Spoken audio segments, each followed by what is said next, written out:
part 1 of this episode, I painted the figure's base. In this section, I'm going to paint the orc's flesh in multiple layers, starting with a mid-toned base coat and then adding the shadows and highlights.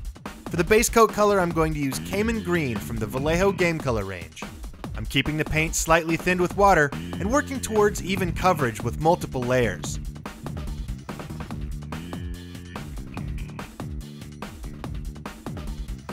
Once the base coat is on, I can move on to the shadows. I'll be adding the shading in 2 layers using straight Vallejo US Olive Drab for the first layer.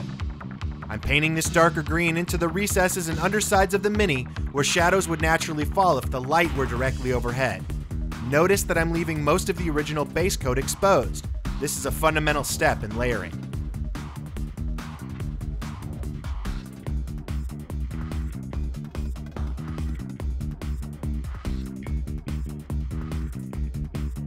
For the second and final shadow, I'll add just a touch of black to the US Olive Drab. I use Vallejo black, but any black will do. I also add several drops of Vallejo matte medium to make the paint a little more translucent, which will help blend this layer with the previous shadow layer. The trick here is to just paint down into the deepest recesses, accenting the previous shadow and making the shading of the muscles more intense. Again, I want to leave some of the previous shadow layer visible. Now, onto the highlights with a 50-50 mix of Cayman Green and Vallejo Camo Green. I'm painting this layer just the opposite of the shadow layer, keeping it on the raised areas of the flesh and on the upper edges of the model that would be hit by light coming from above. For the final highlight, I'll use a mix of Camo Green and Bad Moon Yellow from Games Workshop.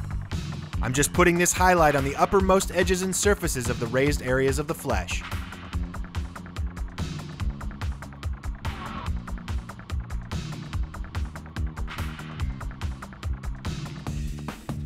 After this step, you can see that the muscle definition is really starting to emerge, helping to make this orc look totally ripped.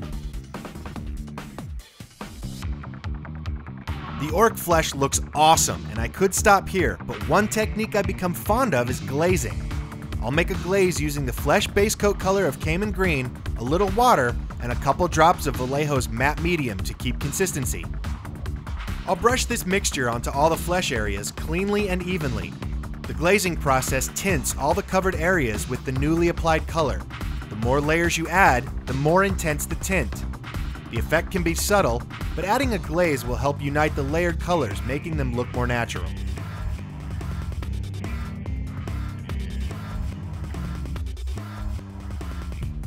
To paint this orc's handsome kisser, I'll start with a base coat of Vallejo Dark Flesh Tone. Next, I'll pick out the tongue with an equal mix of Dark Flesh Tone and P3 Scorn Red.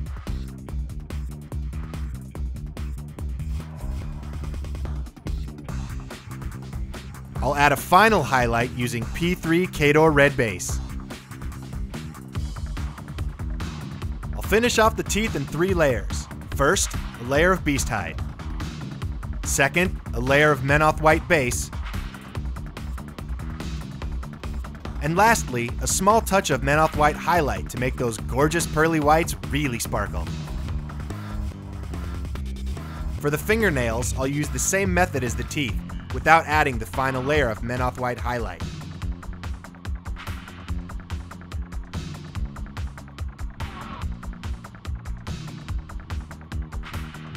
I'll do a little cleanup with white paint to cover up my sloppy mistakes and help give the Mini a more finished look. This orc is starting to look badass, so now we can move on to part 3, painting the clothing.